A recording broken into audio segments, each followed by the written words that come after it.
Hello friends, அனைவருக்கும் வணக்கம். எல்லோரும் எப்படி இருக்கீங்க? நல்லா இருக்கீங்களா? இன்றைக்கி என்ன பார்க்க போகிறோம் அப்படின்னா, இந்த கொள்ளு சட்னி இருக்குது இல்லைங்களா, அதை கொள்ளு பருப்பு வேக வச்சு நம்ம சட்னி அரைப்போம் இல்லைங்க. அதுக்குள்ளே வந்து இந்த சின்ன வெங்காயம் இருக்குது இல்லைங்களா, அந்த சின்ன வெங்காயம், பச்சை வெங்காயம், வெள்ளைப்பூண்டு, சீரகம், மிளகு, கொத்தமல்லி, ஒரு 5-6 விதை கொத்தமல்லி,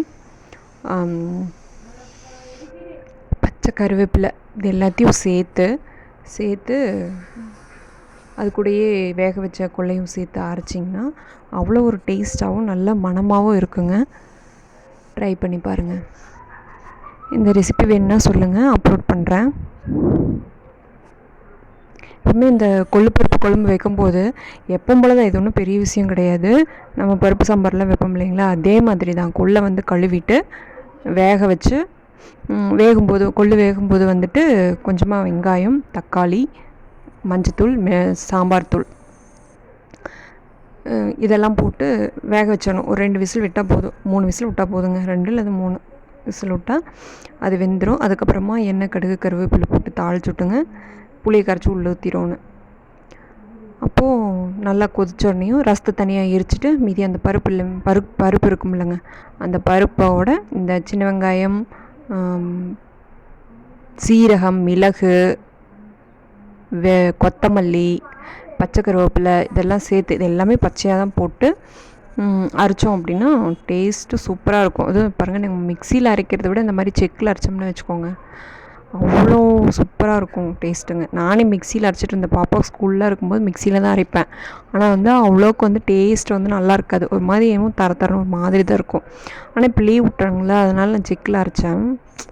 செம வேறு லெவல், சொல்லவே முடியாது, அந்தளவுக்கு ரொம்ப டேஸ்ட்டாக இருக்கும். நீங்கள் வீட்டில் ட்ரை பண்ணி பார்த்துட்டு எப்படி இருக்குன்னு சொல்லுங்கள். ஒருத்தர் பார்த்தீங்கன்னா இந்த மாதிரி கொள்ளை தனியாக வேக வச்சுட்டு வெங்காயம், கொத்தமல்லி, தக்காளி இதெல்லாம் தனியாக வதக்கிடுவாங்க. நம்ம துவையலுக்கெல்லாம் பண்ணோம் இல்லைங்க, அந்த மாதிரி தனியாக வதக்கி அதுக்கப்புறமா அரைப்பாங்க, கொள்ளோட சேர்த்து போட்டு அரைப்பாங்க. நம்ம சைடு அப்படி இல்லைங்க. நாங்கள் வந்து இப்போ எப்பவுமே இந்த மாதிரி தான் பண்ணுவோம். கொள்ளு கூட வெங்காயம், தக்காளியெல்லாம் போட்டு வேக வச்சு மஞ்சத்தூள், மிளகாத்தூள் எல்லாமே வேக வச்சு அதுக்கப்புறம் தாளிச்சுட்டு அந்த ரசத்தை தனியாக வடிச்சிட்டு இந்த பருப்பையும் இந்த நான் சொன்னல அந்த பொருளெல்லாம் போட்டு தான் அரைப்பேன். அதுதான் டேஸ்ட் வந்து நல்லாயிருக்குங்க. சட்னி ஃபுல்லாக அரைச்சிருச்சுங்க. அப்படியே ரொம்ப நைஸெல்லாம் அரைக்கணும்னு அவசியம் இல்லை, ஓரளவுக்கு தரன்னு அரைச்சாவே போதும். இப்போ இதை வலிச்சுட்டு அந்த ரசத்தை உள்ளே ஊற்றி அது கூட அந்த ரசத்தை உள்ளே போட்டு ஒரு 2 சுற்றி எல்லா ரசத்தையும் ஊற்ற தேவையில்லை, சும்மா கொஞ்சமாக ஊற்றி ஒரு சுற்றினோம்னா அங்கங்கே ஒட்டியிருக்க சட்னியெல்லாம் இந்த ரசத்தோடனா வந்துடும்.